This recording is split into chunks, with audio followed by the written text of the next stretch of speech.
Pronto. Graça e paz, meus irmãos.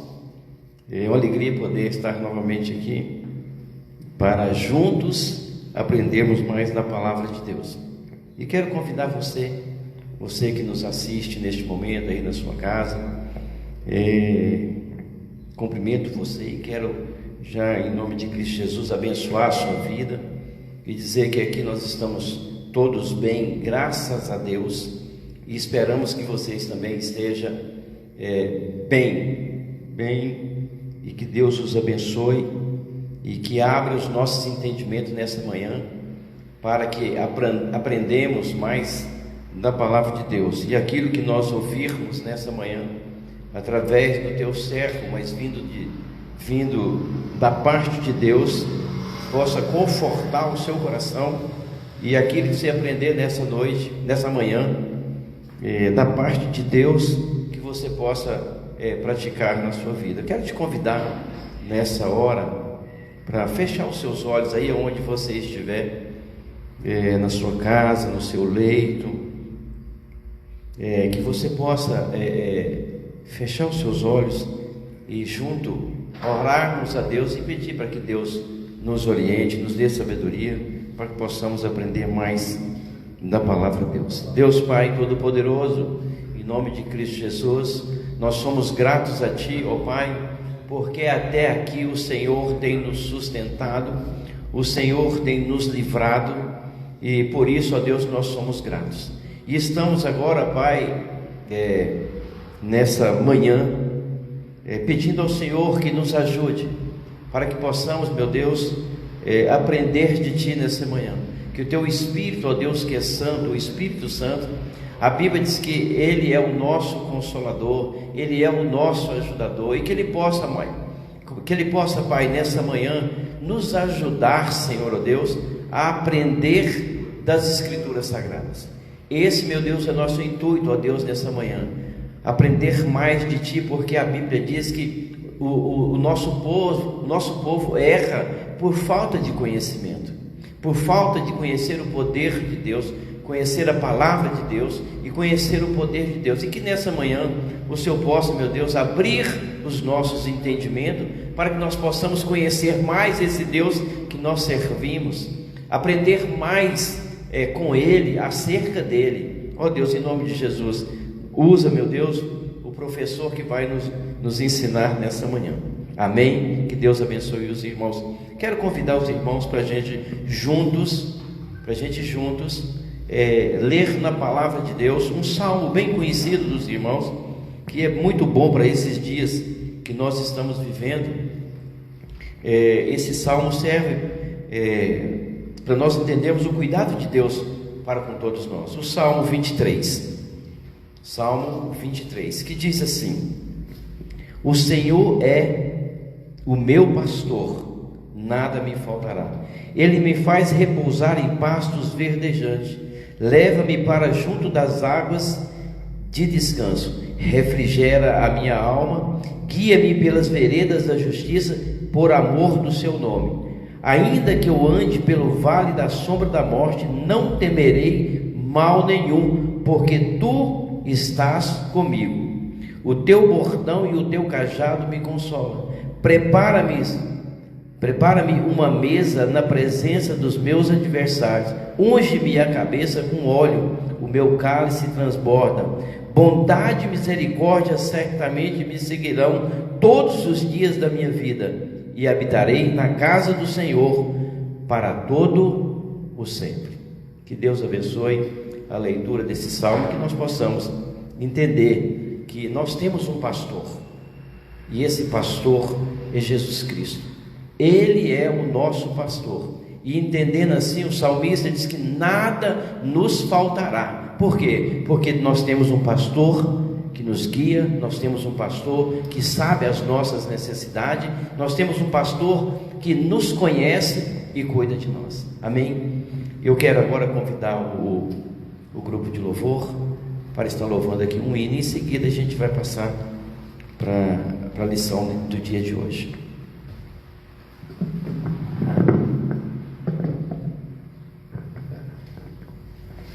Bom dia, irmãos, a A graça e a paz, no nome de Jesus. Nós estamos aqui nessa manhã com o intuito de engrandecer o nome do Senhor, de ouvir da sua palavra, mas também de cantar louvores. Nós vamos cantar um cântico, dizendo que eis-me aqui. Apesar dos momentos que nós estamos vivendo, nós temos que continuar com essa máxima. Nós temos que continuar com essas palavras na nossa boca. Eis-me aqui, Senhor. E é o que nós estamos querendo nessa manhã, dizer: Senhor, eis-me aqui outra vez.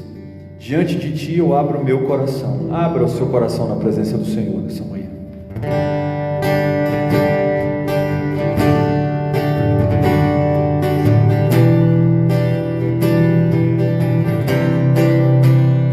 Eis-me aqui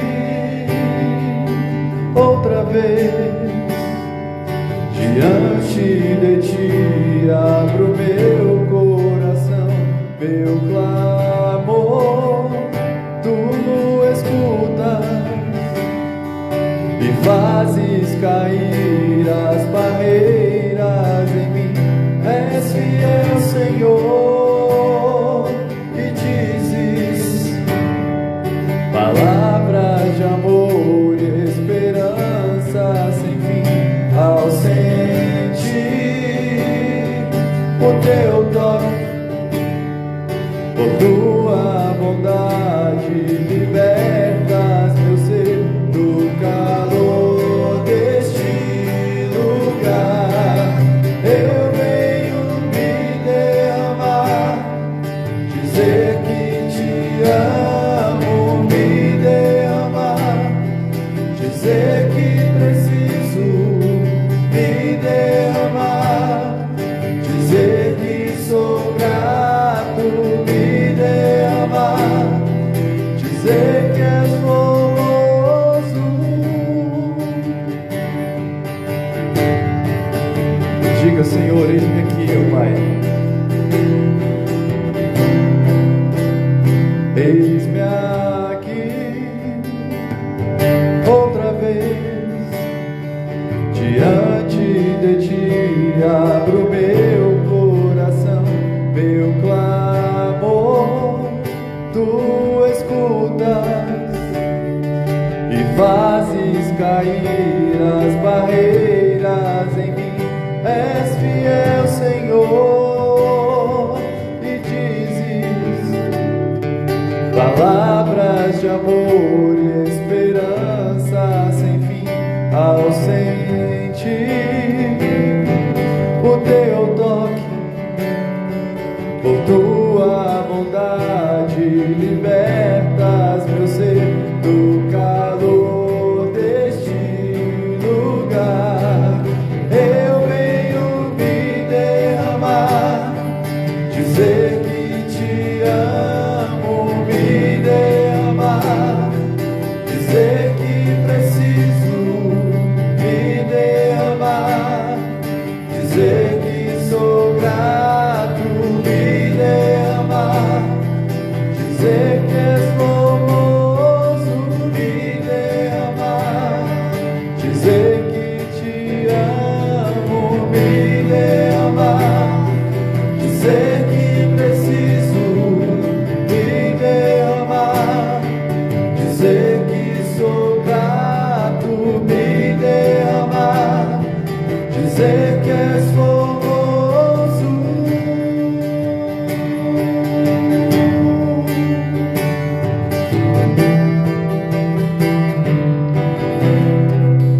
Amém. Eu chamar o Toniel. Vamos fazer uma oração.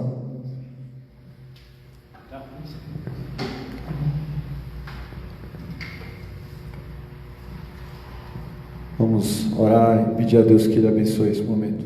Senhor, nosso Deus, nosso Pai, nós queremos então, ó Deus, colocar diante do Senhor agora as nossas vidas, para que o Senhor assim as atinja, pela palavra que só pode vir do Evangelho do Senhor, só pode vir, ó Deus, da Tua Bíblia, da Tua palavra. Assim, ó Deus, faça da boca do Otoniel a Tua boca nesse instante, e fala, ó Deus, através dele aos nossos corações, que nós possamos, ó Deus, estar sempre buscando na palavra a Tua verdade, e vencendo, ó Deus, essa dificuldade que temos passado nesses dias. Que o Senhor, ó Deus, nos abençoe e nos guarde, é o que te pedimos em nome de Jesus. Amém.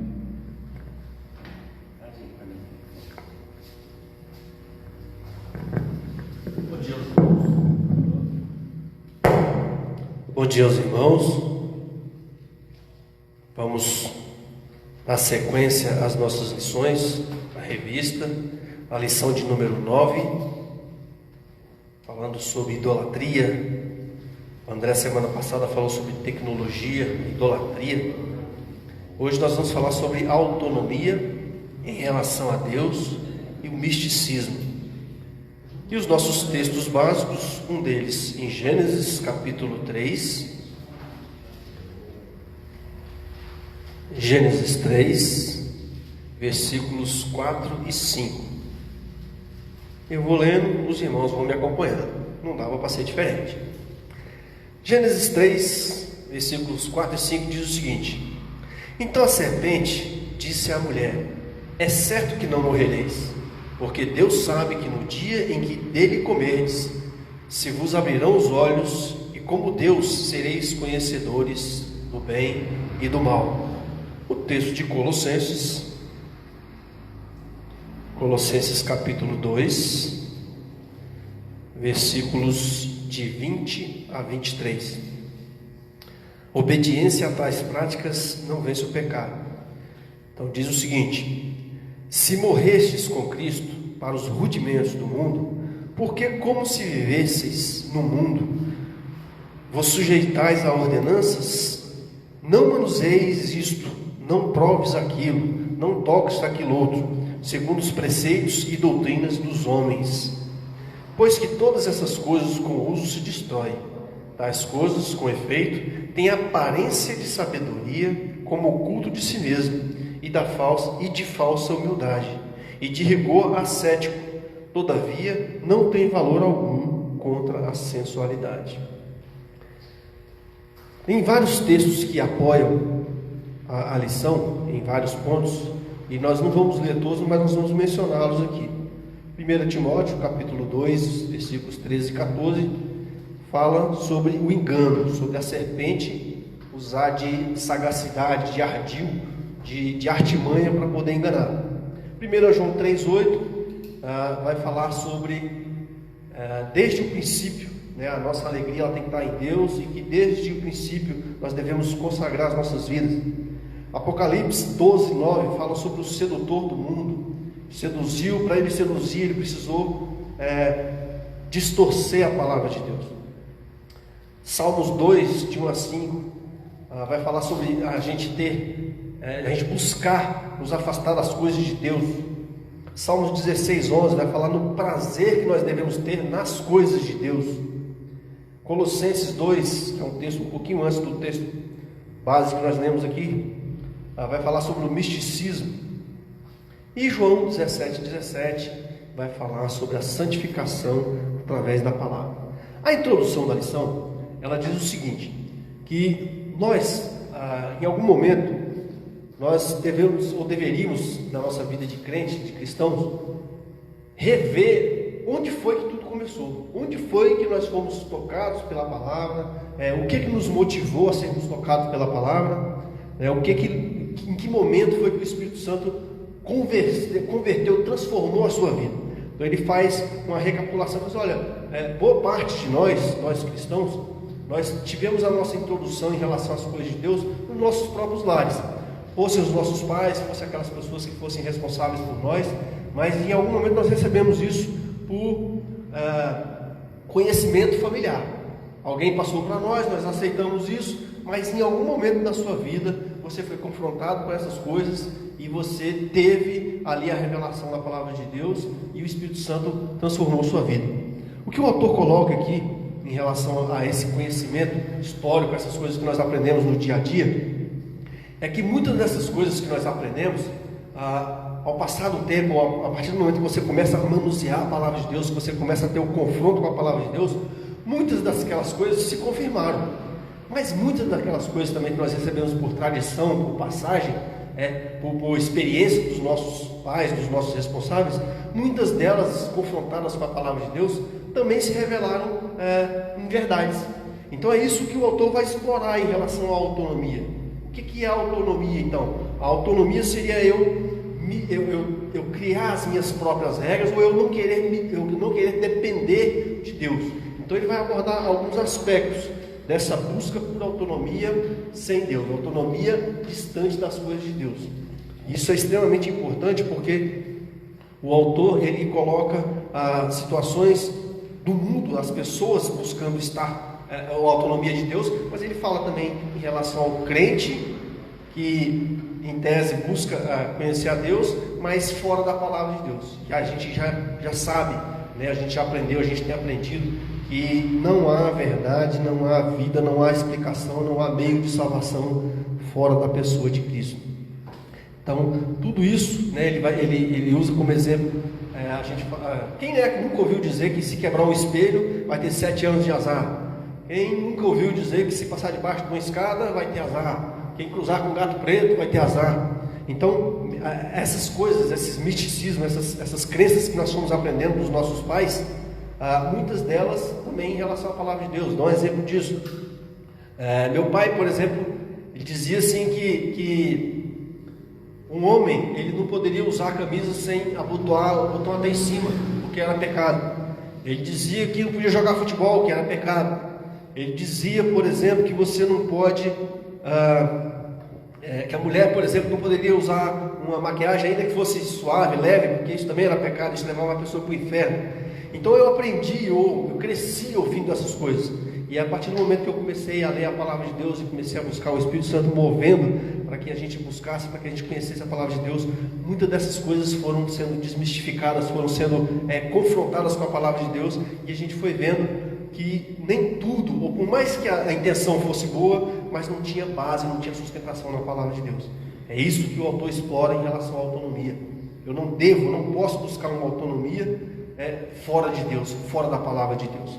Então o primeiro ponto que ele fala após a introdução, ele vai explorar autonomia em 3 aspectos. Nós vamos ler alguns delas. Então nós já entendemos o que é autonomia. Autonomia é viver à parte, é criar leis para si mesmo. É o viver autônomo em relação à nossa lição aqui, autonomia em relação a Deus, em relação às coisas de Deus, em relação à palavra de Deus. É eu resistir os ensinamentos, é eu querer resistir à obediência à palavra de Deus para poder buscar as minhas próprias verdades. E nós fazemos isso muitas vezes dentro da igreja, ouvindo pessoas, mas não confrontando aquilo que está sendo dito com a palavra de Deus. Por melhor que sejam as intenções, nada pode fugir à base bíblica, à orientação, à palavra revelada de Deus nas Escrituras. Então, o primeiro ponto aqui em relação à autonomia que o autor vai explorar é a sagacidade. E ele vai explicar o que é, na opinião dele aqui, o conceito de sagacidade. Ele fala de sagacidade maldosa. E ele usa o exemplo da serpente. Ele usa lá o versículo que está em Gênesis, quando ele fala que o animal mais sagaz era a serpente. E aí ele vai dizer que no contexto bíblico, Gênesis 3:1, a serpente mais sagaz de todos os animais selváticos que o Senhor Deus tinha feito. Então ele vai falar sobre a tradução da palavra, do termo sagacidade, sagaz. Aí em Gênesis ele vai mostrar que é uma forma de ardil, porque a serpente, hora nenhuma ela tinha boa intenção, hora nenhuma ela quis buscar algo que fosse bom. Então a ideia desde o princípio, em relação à sagacidade, era usar o ardil, era usar a artimanha que ela tinha, mas para distorcer, para ludibriar e com um fim, com um propósito de desviar Adão e Eva daquilo que Deus tinha estabelecido para eles.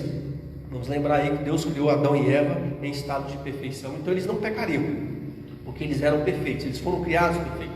Então eles tinham que ser convencidos a pecar, porque até então o mal não habitava neles. Então eles foram convencidos a desobedecer a Deus e a cometer algo que desagradava a Deus e a buscar já ali a autonomia em relação àquilo que Deus tinha mandado. Então eles tiveram que ser enganados. Então é aí onde o autor vai falar sobre a sagacidade maldosa, é o dolo, é a intenção de causar o dano, a intenção de causar a maldade, de fazer com que as pessoas, ou no caso ali, Adão e Eva, que era o primeiro casal, que eles fossem de encontro àquilo que Deus tinha falado. Então Deus disse, de toda árvore do jardim comerás, e menos da árvore do bem e do mal. Aí a serpente, quando foi falar com ele, já começou a falar um pouco distorcido ali, um pouco diferente, usando as mesmas palavras, mas de uma forma diferente, para poder fazer com que as pessoas, para poder fazer com que Adão e Eva então tivesse a ideia ou tivesse o desejo de ir contra ou de se rebelar contra a determinação de Deus. Então é uma forma de autonomia, eu abandonar aquilo que Deus determinou para mim e querer fazer as minhas próprias verdades ou buscar aquilo que me interessa.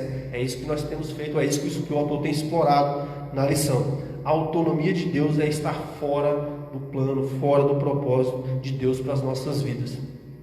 O segundo ponto que o autor explora em relação à autonomia é a perversão da verdade. Então a primeira é a malícia, a maldade, a outra é a perversão da verdade. O que seria perversão? Perversão da verdade em relação ao nosso contexto aqui é distorcer aquilo que era bom para uma coisa que parece ser mal. É pegar uma coisa que Deus falou de bom para nós e distorcer isso, fazendo parecer ruim. É a gente querer se desvencilhar do governo de Deus, achando que aquilo é uma coisa tirana, que o nosso Deus ele é um tirano, que ele é um imperador. O que a gente tem ouvido muito isso nas mídias em relação às pessoas que não são servos de Deus, de um Deus que é jogador de xadrez, que ele domina, ele faz o que ele quer, do jeito que ele quer, a hora que ele quer. A gente sabe que é assim pela soberania de Deus, mas a gente sabe pela palavra de Deus que foi revelada através do Espírito Santo, que ele faz isso em amor. Não é esse tirano que as pessoas rejeitam e fogem dele como se ele fosse algo muito ruim. Então essa perversão da palavra, essa distorção daquilo que está sendo dito, deturpar a palavra de Deus, faz com que nós busquemos a autonomia em relação à palavra de Deus, a autonomia em relação ao governo de Deus nas nossas vidas. Então a gente tem que tomar cuidado, tanto com essa sagacidade, com essa inteligência, com essa esperteza que a gente acha que tem, fora do contexto bíblico, fora do contexto da revelação da palavra de Deus, e nós temos que tomar cuidado em não perverter e nem permitir que as pessoas distorçam a palavra de Deus para nós. Como fazer isso?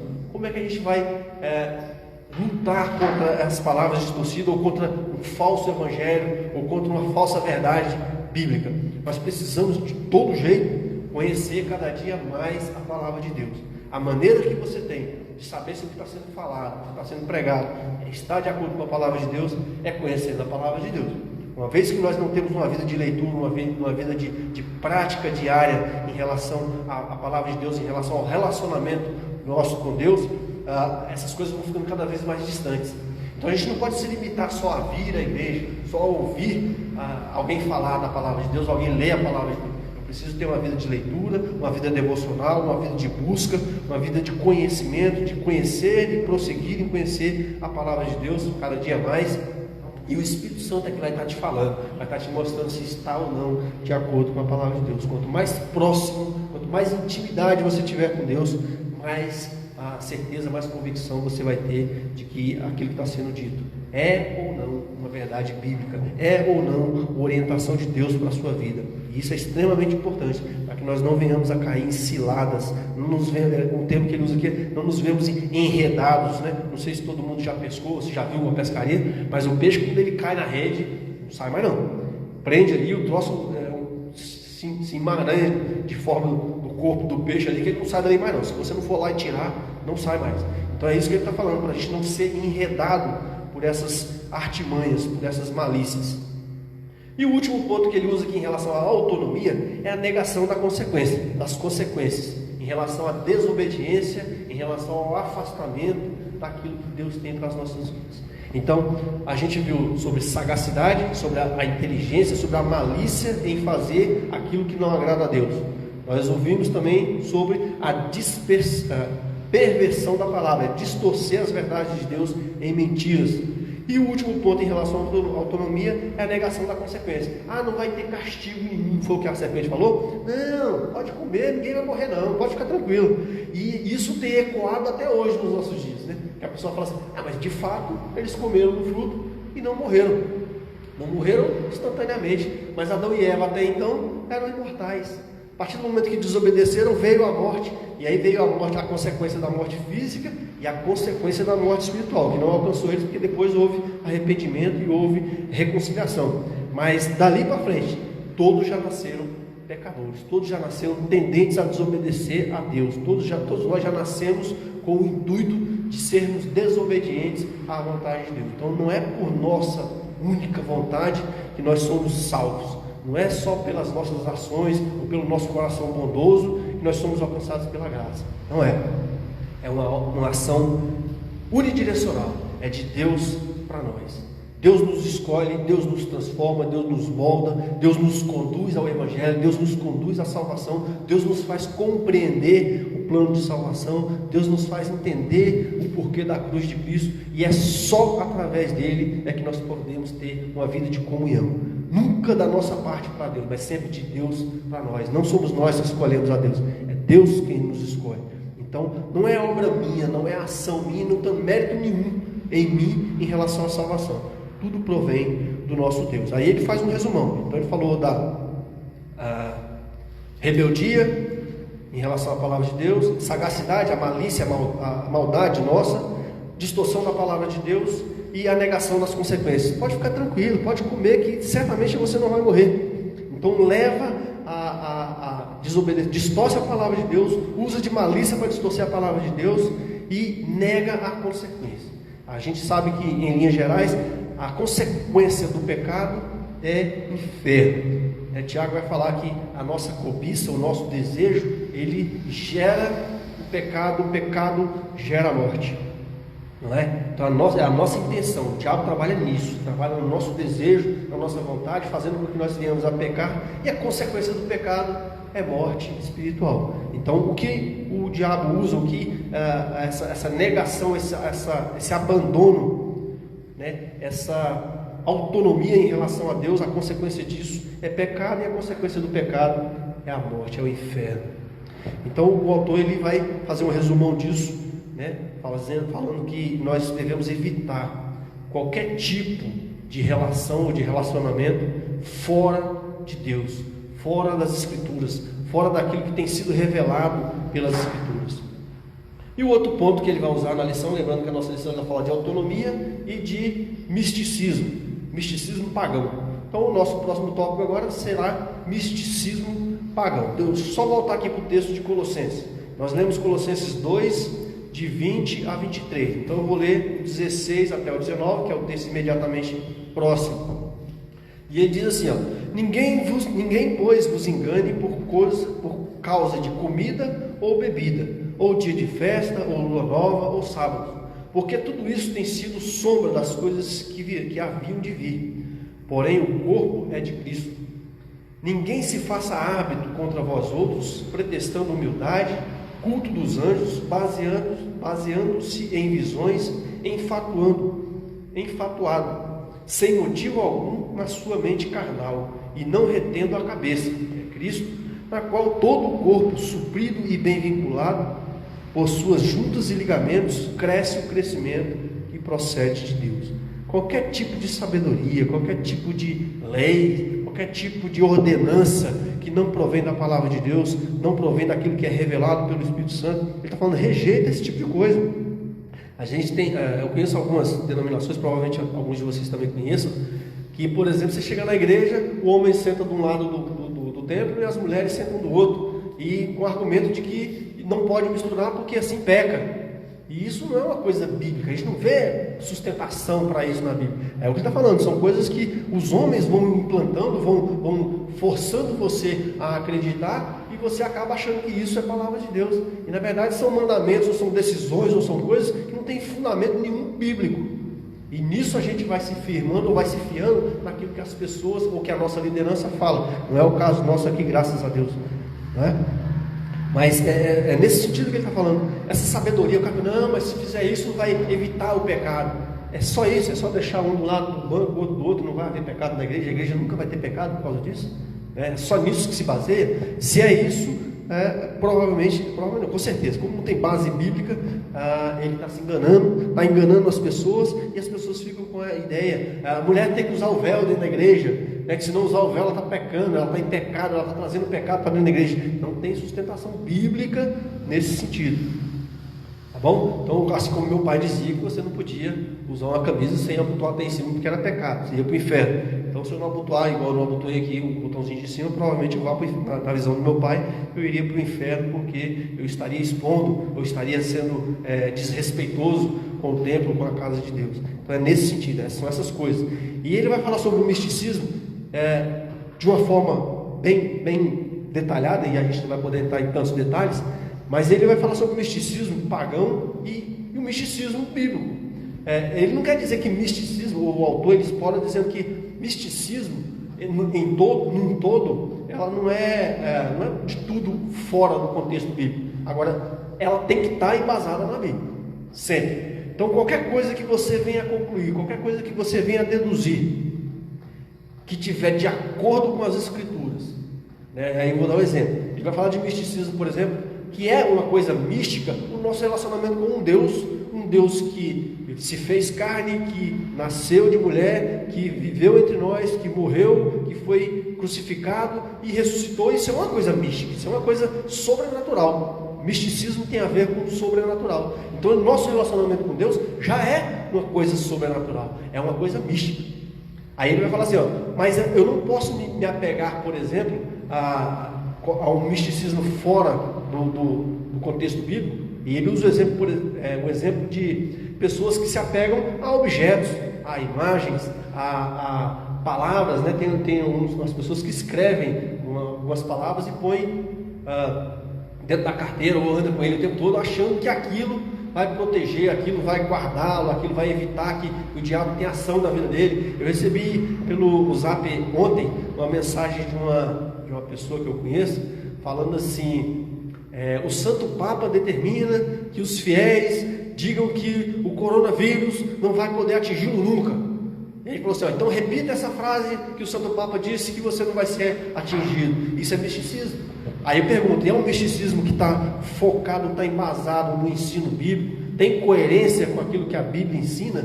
Não tem. Mas no caso deles lá, eles acreditam que aquilo que o Papa fala é palavra de Deus. Então, isso é só um exemplo, mas para mostrar que quantas vezes nós nos apegamos a coisas que nós ouvimos, às nossas tradições familiares, a ponto de deixarmos de buscar sustentação bíblica para acreditar em coisas que nós achamos que é bom. Isso é uma forma de autonomia das coisas de Deus, é autonomia em relação a Deus, e não é isso que nós queremos buscar. Nós queremos depender cada dia mais de Deus, porque é dele que provém a salvação, e eu preciso conhecer a palavra de Deus, que é revelada pelo Espírito Santo. Então, em relação ao misticismo, também ele vai abordar 3 pontos. E o primeiro deles, e o mais importante de tudo, dentro do nosso contexto da lição, é a situação mais importante de todas elas. Ele vai falar assim: toda certeza está em Cristo. É o que a gente está abordando. Ele vai falar que nada do que é místico, nada do que é revelado, nada do que nos é ensinado pode levar a algo ou algum entendimento fora do contexto bíblico, fora do contexto da revelação. Mas se você fizer isso vai dar certo. Um exemplo que a gente faz muito, ou que a gente ouve muito em igrejas, é alguém chegar e falar assim: não, eu vou pedir para o irmão aqui orar por mim, porque esse irmão aqui é mais abençoado, Deus ouve o que ele fala, e Deus, eu sei que ele tem uma vida com Deus, então se ele orar, as coisas vão acontecer. Isso é misticismo, é você tirar o foco da pessoa de Deus e botar numa pessoa. Não estou dizendo que você não deva pedir para alguém orar por você, faça isso, ore, peça para ele orar, ore junto com ele, mas não transfira para ele a bênção de Deus. Porque se ele fizer, que aí você tira a glória de Deus e põe no irmão. Isso é misticismo. Então não tem sustentação bíblica. Eu preciso estar dentro do contexto de saber que Deus me ouve, Deus responde às minhas orações, e que eu só preciso, como diz Crônicas, né? Eu só preciso me voltar para Deus, quebrantar o meu coração, me arrepender, olhar para Deus, olhar para a cidade santa, no contexto lá de Crônicas, e dirigir o meu coração quebrantado para Deus. Salmo 51, Davi vai falar: o coração quebrantado e compungido Deus não despreza. Então é isso que Deus quer ver. Deus quer ver em você a intenção de adorá-lo, de amá-lo, de arrependimento, e o convívio, o dia a dia com Deus, ele vai se revelando para você. Então, dentro do misticismo, tudo provém da pessoa de Cristo. Todo o Velho Testamento anuncia o Messias. O Novo Testamento mostra que ele já veio, mostra o ministério de Cristo. Então toda a Bíblia ela vai estar interligada. Uma coisa anuncia a outra, uma coisa prepara para a outra, assim como o Velho Testamento anuncia o Novo confirma o que o Velho Testamento anunciou. Então, Cristo é a resposta para tudo, seja no Velho, seja no Novo Testamento. Então, tudo aquilo que nós entendemos, tudo aquilo que nós temos aprendido, não pode chegar a uma conclusão ou a uma verdade que não esteja fundamentada na palavra de Deus. Bem, o outro ponto em relação ao misticismo são as falácias. O que é falácia? Falácia é um raciocínio errado que tenta passar como verdade. Falácia, então, é a mesma coisa que a serpente usou lá. Ela usou de sagacidade e usou de falácia. É fazer com que uma coisa que é errada seja vista como uma coisa boa, agradável. Então é uma maneira de você ser enganado. Então tome cuidado com o misticismo através de falácia. Suposições, palavra distorcida, é falar que o Deus nosso não é tão Deus assim, ou Ele não é tão soberano assim, que nem tudo vem de Deus, muitas coisas dependem de nós. E ele vai falar sobre os rudimentos, ele vai falar sobre, em Colossenses 2,8, a gente tomar cuidado com as tradições e com os rudimentos, que são a base, são as origens do nosso conhecimento. Tudo aquilo que nos orientou desde o princípio são os rudimentos. Nós devemos tomar cuidado com essas coisas, tem que estar calcado na palavra de Deus, para a gente não fazer dessas coisas ou dos nossos conhecimentos, daquilo que nós aprendemos dos nossos pais, como se for uma verdade absoluta e fazer disso os nossos ídolos, né? Devemos comparar isso sempre com a palavra de Deus. E o último ponto que ele vai falar sobre o misticismo é a aparência de sabedoria. É nós usarmos, às vezes dentro de igreja, nós usarmos a palavra de Deus, para distorcer, para dar um sentido diferente. Isso é falácia, foi o que a gente falou aqui, e para nos levar a parecer que é muito bom, parecer que é muito sábio. O fulano ele fala muito da palavra de Deus, parece que sabe o que está falando. Cuidado, vá na palavra de Deus, certifique-se que aquilo que está sendo dito, aquilo que está sendo pregado está de acordo com a palavra de Deus, está de acordo com a vontade de Deus para a sua vida, para que isso não tenha só aparência de coisa boa, não é? Filipenses 4,13, a gente já falou isso aqui na igreja. Filipenses 4,13 diz assim: tudo posso naquele que me fortalece. A gente ouve as pessoas pregar em algumas igrejas aí, usando exatamente esse texto, dizendo assim: olha, eu posso fazer qualquer coisa, porque a Bíblia diz que eu posso fazer qualquer coisa. Não estou dizendo que você não pode, estou dizendo que dentro desse contexto a pessoa usa um versículo para distorcer e dizer que, por exemplo, você não pode ter um carro velho, você tem que ter um carro novo. Você não pode ter uma casinha qualquer, você tem que ter uma mansãozona, porque você pode todas as coisas. E não é esse o contexto de Filipenses. Não é esse o contexto de Filipenses. Então nós precisamos conhecer a palavra de Deus, viver a palavra de Deus, para que nós não nos deixemos enredar, não deixemos ser iludidos por falácia ou por discurso que parece ser bom, e isso nos levar a uma derrota, nos levar ao afastamento de Deus. A conclusão, o autor diz o seguinte: todos os deuses falsos nos afastam do Senhor. E aí deuses, dentro do contexto da lição, nós vimos várias coisas que são idolatradas, que nós usamos como ídolos, substituindo Deus na nossa vida. Filho, trabalho, escola, planos e por aí vai, viagens e tantas coisas que nós usamos como pretexto. Às vezes nós usamos até a igreja como um pretexto ou como um ídolo no lugar de Deus. Então ele está falando: todos os deuses falsos nos afastam do Senhor e levam à idolatria. Em vertentes diferentes, a autonomia e o misticismo pagão assediam fortemente as pessoas e seduzem até mesmo aqueles que são cristãos a desvencilharem-se das ordens do Senhor ou buscarem alternativas à obediência e espiritualidade. Mas lembre-se, autonomia e misticismo pagão são dois ídolos que assediam os homens, afastando-os de Deus. Somente a alegria e o prazer de Cristo Jesus e as Escrituras são suficientes. É o que o salmista vai falar, o texto de Apocalipse vai falar, que a gente citou no início, a referência de que toda a alegria que você busca, tudo aquilo que você busca em relação à satisfação, a ter prazer na vida, está na pessoa de Cristo. Salmo 16, 1 e Apocalipse 12, 9. Perdão. Salmo 16, 11. Salmo 16, 11 e João 17, 17. Então que Deus nos abençoe, que você não se deixe enredar por nenhum tipo de conversa ou pregação que te afaste de Deus. Busque conhecer a palavra de Deus cada dia mais e, ao invés de buscar autonomia, busque ser cada dia mais independente mais dependente do Espírito Santo, mais dependente da palavra de Deus. E eu tenho certeza que a palavra de Deus garante isso. Então não estou com um discurso falaz, não estou querendo te iludir. Você certamente vai ser feliz, porque a tua felicidade vai estar calcada, vai estar embasada na palavra de Deus e vai ser direcionada pelo Espírito Santo. Isso é verdadeiro, isso é concreto, isso vai te levar aos céus, à presença do nosso Deus e à salvação que a palavra de Deus nos garante. Essa tem que ser a nossa esperança, essa tem que ser a nossa vida, para a glória e honra do nosso Deus. Que Deus os abençoe em nome de Jesus. Pode orar. Ok, então vamos orar para encerrar e que Deus, que essa palavra possa estar tocando o seu coração e jamais se contente ou se satisfaça apenas com aquilo que está sendo dito. Busque, confronte, verifique se é verdade, verifique se está de acordo com a palavra de Deus.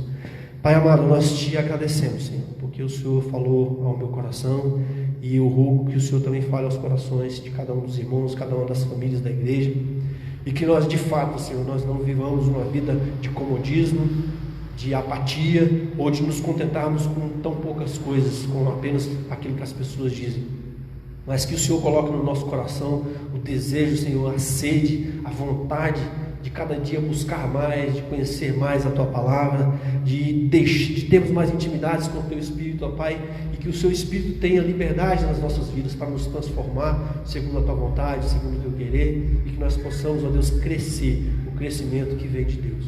Que nós como corpo sejamos bênção, que nós como famílias, como igreja, nós abençoemos uns aos outros e que o nosso culto, a nossa oferta de culto, a nossa vida colocada diante do Teu altar esteja diante do Senhor e o Senhor tenha prazer nas nossas vidas, o Senhor tenha alegria no nosso viver, mesmo com as nossas limitações e faltas, mas que nós possamos levar ao Senhor, nós possamos apresentar ao Senhor o nosso culto agradável e que o Senhor tenha prazer nas nossas vidas. Abençoe cada família, cada lar, cada irmão na sua dificuldade, nos seus problemas diários. Derrama da Tua graça, derrama a porção dobrada do Teu Espírito, ó Pai, sobre cada lar, sobre cada família. Cura os enfermos, supra as necessidades, supra os celeiros de cada um, ó Pai.